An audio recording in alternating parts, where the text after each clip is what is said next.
Oh, can't see a clock in here. What is the time? Jack, do you have any idea? I don't know, but maybe Tom can tell us. Honestly, 2 series in, we still don't have a clock. Blah-de-blah, eh? Ladies and gentlemen, you know what time it is. It's podcast time. Hello and welcome to another fine edition of Blah-de-blah with me, Tom Feeney. Me, Dale Harris. And me, Jack Elliott. Welcome to Blah. Blah. And you know what? You know the routine now, ladies and gentlemen. We're starting like we always do.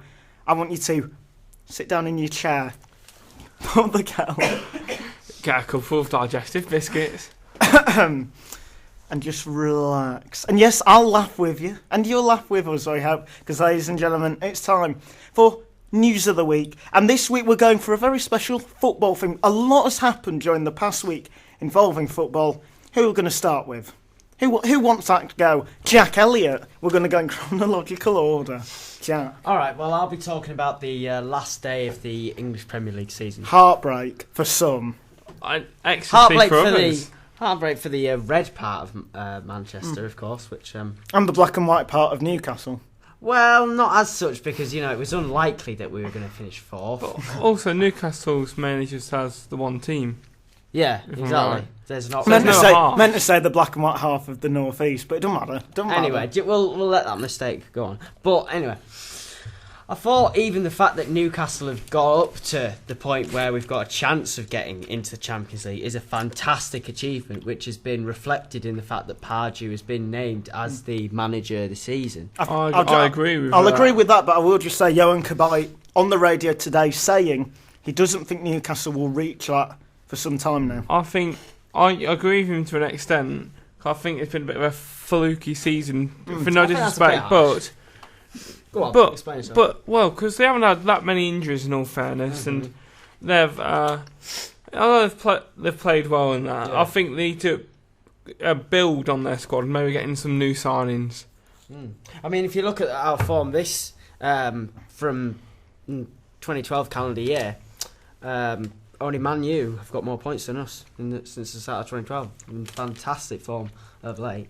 But, I'm going to say, I thought you meant the whole season. Oh, I'm no, going to the say whole Man season. City have done Yeah. a bit. But I think it depends on how many of Newcastle's players go. If we can keep some of the main players, but if, say, like Demba Ba, Papu Cisse, Cabaye, if, say, all three of those were to go, then... Well, I think you're in luck there, Jack, because I know you're a big Newcastle fan. From what I understand, the only big name who will be leaving the club is Cheick Tiote, and he'll be off to Chelsea. That's what I'm being told. But I think we should maybe talk about...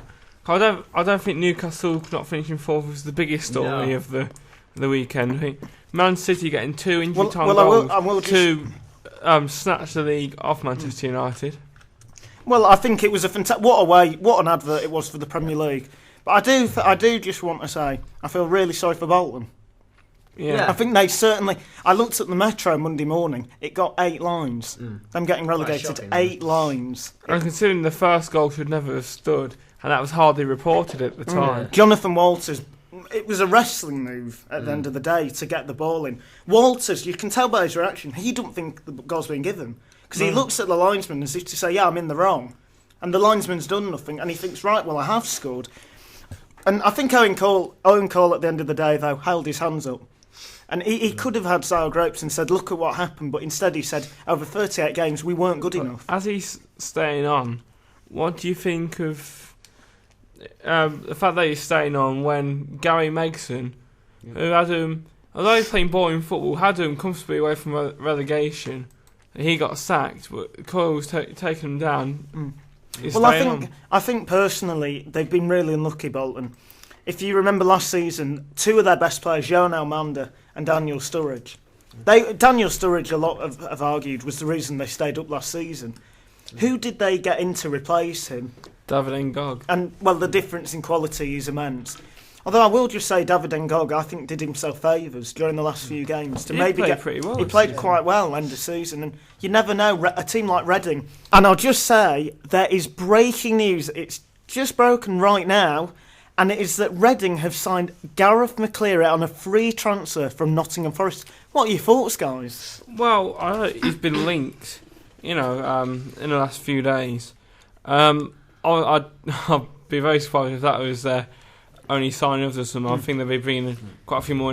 I can imagine him being more of a squad player. Yeah, than a well, first team I player. don't think he'll be better than Kabay. Kebe. Kebe. It's Jimmy Kebe, not Jimmy Kabay. Kebe. I know He was at it's not Newcastle Kabay. United. Oh, no, okay, I don't think he'll be better than Kabay. No, Anyway. I don't. Well, he's a free transfer and he's signed a 3-year deal. He turned down a contract with Nottingham Forest after his great performance against Leeds United, where he scored 4 goals in their 7-3 win over Leeds at Elland Road. Big shock as there was just getting away from relegation at that point. And Leeds United were trying to get into the playoffs. Yeah. And that ruined their season, in my Shows how opinion. open that league is. It does. And it shows you how great a league it is. But anyway, Dale Harris, your story, and it's your moment to shine, Dale. Please, Well, Dale. thank you very much. It's the fact that Kenny Dalglish, or King Kenny, as he's referred to by Liverpool fans, has been sacked by Liverpool Football Club. This comes after a disappointing league campaign where they finished in 8th place behind neighbours Everton, despite getting to the FA Cup final and winning the Carling Cup, their first trophy since 2006. It's a bit of a surprise, but in other ways, not really. So lads, what do you think?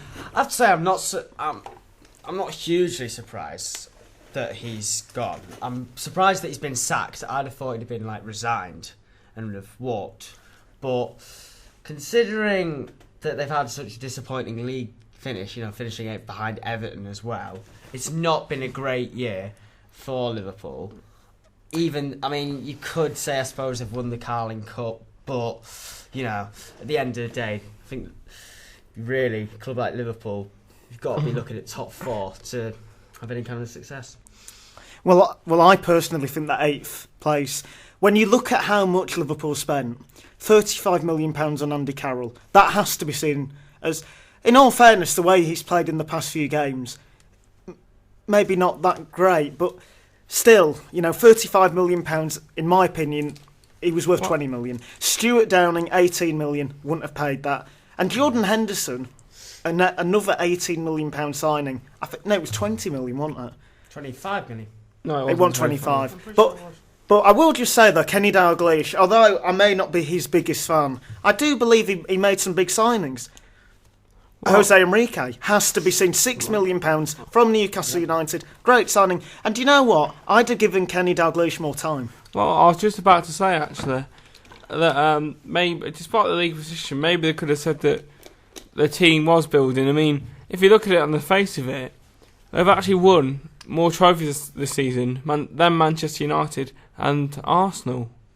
So, Well, I think some would argue that because of the Community Shield, but I doubt if- what I will say is about Kenny Dalglish is it became quite clear after Liverpool had got through from the quarter-finals of the FA Cup that he was focusing on that, and it then became his team selections in the Premier League were rested. In my opinion, he did make he gave players like Raheem Sterling a chance. I think he deserves credit for that. I honestly believe Dalglish deserved another season. But what I can see happening now is Roberto Martinez coming in as manager, with Dalglish more of a director's role. I think if they give Martinez the funds and time to build the team, maybe put in people like Sterling, and I know you were saying earlier about maybe getting in Victor Moses. Well, yeah, I'm told that Victor Moses has been in talks with Liverpool before this, so I think if Martinez went there, this deal would happen. I am told as well Tottenham are interested in Moses, but I think Martinez goes to Liverpool. Moses is a shoe-in for Anfield. Well, a lot of the players seem to look up to Martinez. Maybe he's like a friend and a father figure. He seems a real nice guy. Well, he seems to be one of the few managers in the Premier League who you can say is a genuine man manager. Yeah. He seems to be. I think the only others I can think of are David Moyes and Martin O'Neill. Have you heard also there's been some rumours that Pep Guardiola might be the next Liverpool manager? Doubtful. Second year Oh, out. yeah, it's... He's turned down Chelsea. He's having a year out, and I think he deserves it after his fantastic achievements. And also, spend a bit of time with his family. I think one of his reasons was he was feeling a bit missing out on his kids, and everything. So I think take that year out, Pep, and be back next year for your pep talk. Yeah, good luck, Pep. Well, the final news story is I was at one that's broken in the last couple of hours. Tom? Well, England